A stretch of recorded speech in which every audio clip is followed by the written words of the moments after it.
जय श्रीराम.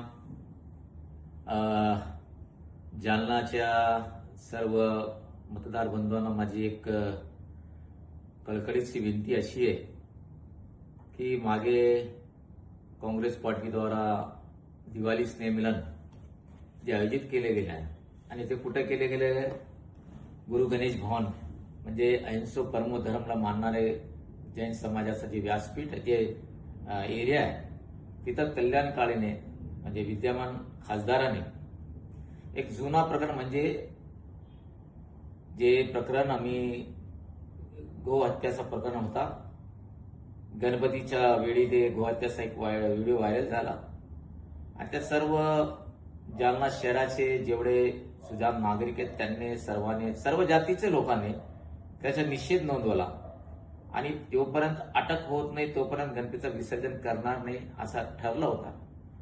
आणि पोलीस प्रशासनाने सांगितलं की आम्ही 2 दिवस अटक करू, मग तेव्हा गणपती विसर्जनाला. गो हत्याचा समर्थन जालना शहराचा कोणत्याही समाजाचा, कोणत्याही वर्गाचा, कोणत्याही भाषाचा माणूस समर्थन करत नाही.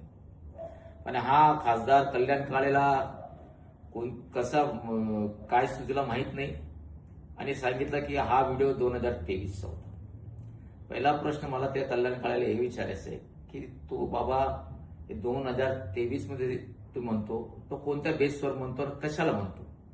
ठीक आहे, दिवाळी स्नेहमिलन आहे, तुम्ही स्नेहमिलन बद्दल बोला, शुभेच्छा द्या, पण हिंदू समाजाला टार्गेट करण्याचं काम तुम्ही जे केला ते हिंदू समाज तुम्हाला कधी माफ करणार नाही. एक आणि त्या मंचावर जे स्वतःला या हिंदू समाजाचा नेता म्हणून वावरतात आणि मतदान घेतात त्या लोकांनी अपेक्षा घेतला पाहिजे होतं, त्यांना स्टेजमध्ये बायकॉट केलं पाहिजे होतं, त्यांनी तिच्या विरोधात बोललं पाहिजे, पण त्यांनी त्याला मूक समर्थन दिलेलं आहे. आणि काँग्रेस पार्टीसोबत युती करू असं ते म्हटले म्हणजे ज्याने गाय कापला तर ते दोषी आहेच आणि त्यासोबत ज्यांनी हिंदू समाजाची भावना दुखले त्या कल्याण काळे पण दोषी आहे, तेवढाच दोषी आहे. आणि जे हिंदू म्हणून हिंदू लोकांचं मतदान घेतात तोही तेवढा दोषी आहे.